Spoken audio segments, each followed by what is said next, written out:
Hey guys, it's Katie. Welcome back to my channel. Today I'm going to be sharing 25 bookish facts about me. So I figured doing this today, what I'd actually do is I would make a craft while I share 25 bookish facts about me. So for our library program, we just made little Christmas trees. So I was like, this is perfect. I'm going to make my craft and then I'm going to talk about all the bookish things and it's going to be amazing. So let's go ahead. I will show you how to make it while I chit chat with you and it's going to be great.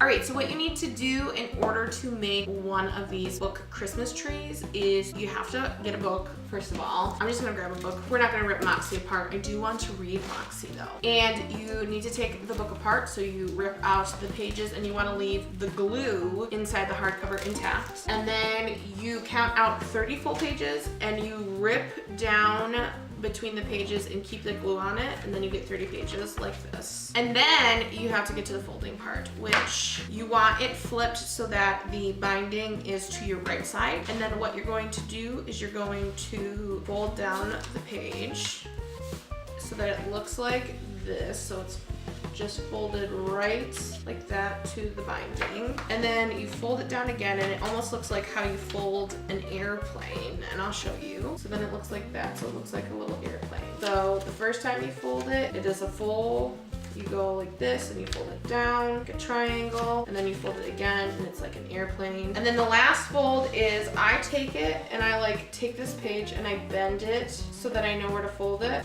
And then I just fold that little piece under so that it sits even. You can see that. Now I have this like little triangle that looks like a tree. You can see this piece got folded under. So that's what I'm gonna do while I chit chat with you. Okay, so fact number one is my favorite genres are literary fiction and young adult, which seems pretty polarizing. Not that young adult literature isn't as good as literary fiction, but those are like my two favorite things to read. Fact number two, I would say that my favorite guilty pleasure genre, which I don't necessarily like saying it's a guilty pleasure because it's a totally credible genre, is romance. And there's something about just reading a good love story that just makes me feel all warm and fuzzy inside. So I'm always up for a good romance. Fact number three is that I work at a library, and if you haven't found that out already, then this must be the first video that you're watching. So hi, I'm Katie and I am a library director. So there we go. I'm gonna eventually stop talking about it one day. Fact number four is I cannot listen to audiobooks. I have tried listening to audiobooks time and time again, but they are just not for me. What ends up happening is I will listen to like the first 10 minutes of it and be fine, but by 20 minutes in, my brain is somewhere else. I like to go off on these little rabbit holes. About 20 minutes in, I'm not even listening to it anymore and I'm bored out of my mind. And so I'm just better off reading a book and digesting the information that way. Audiobooks are they're just not for me, man, and it makes me sad. I want to be a part of the audiobook club and I can't. However, I do love podcasts, which is Bookish fact number 5, and I really enjoy literary podcasts. So my favorite is Literary Disco with Writer Strong, Todd Goldberg, and Julia Pistel. I think it is absolutely hysterical, and they have such bright and insightful thoughts about what they read, and they read such a wide variety of stuff. So I really enjoy listening to them talk about what they've read, although they have really just kind of raked some of the writers I love right over the coals, and I'm like, oh, this is so sad.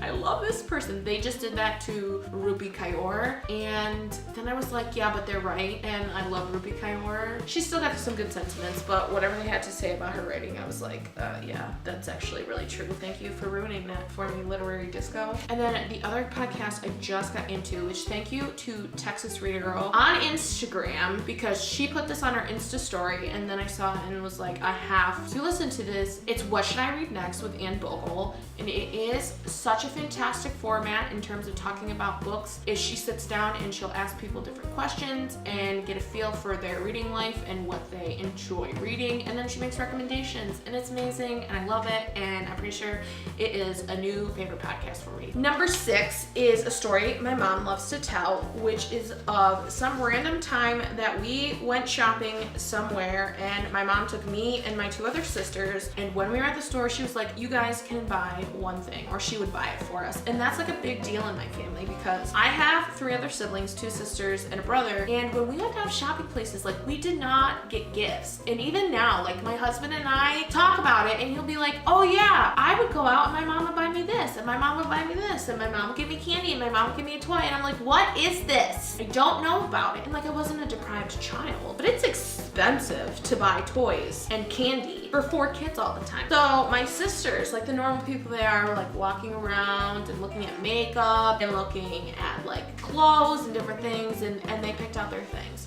And then I came over and I had a leather-bound edition of Jane Eyre. That was when I was 12, so I was so cool. A book that changed my life as a teen was reading The Earth, My Butt, and Other Big Round Things by Karen Mackler. And the reason I love it so much is because the main protagonist in that book is plus size. And I've been plus size my whole entire life. And it was the first time that I found a character that I could relate to, and it made me feel like I wasn't so alone. So that experience of reading that book was just absolutely amazing and life-changing for me, and it's probably one of the main reasons why I love reading so much, is because I can read a book and finally feel understood when I live in a world sometimes and I feel like nobody can understand what I feel or am going through, and books just provide that for me. I absolutely love it, and there is a sequel coming out to The Earth, My Butt, and Other Big Round Things, and it's called The Universe is Expanding, and it comes out May 2018, and I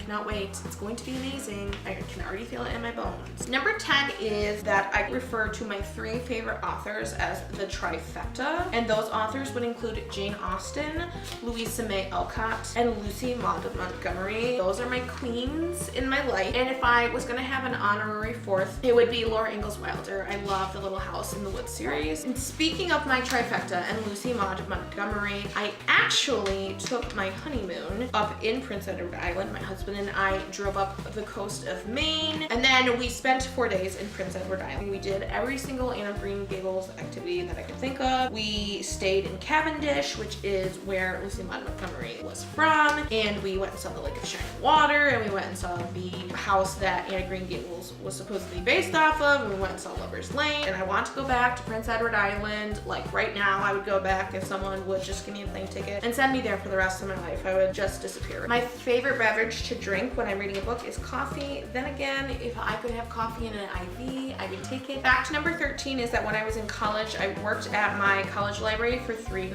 years, which eventually led me to my job now. And fact number 14 is that I graduated from college with my degree in English and communication, although if you asked my communication professors, they would tell you that I graduated with a degree in communication and English. My biggest writing pet peeve is when authors write really terrible dialogue and it's just stiff and bizarre, and you are reading it and you say to yourself, this would never get said out loud in a million years. I just cannot stand unrealistic dialogue. I hate it. Although now that I think of it, one of my bigger pet peeves is when an author describes their protagonist as being able to see their emotions in color and tells you about it 8 bajillion times throughout the book, and it's really awkward and cliche and stupid, and it makes the book terrible. Although there's 15,000 other things that make that book terrible and you just never want to read it again.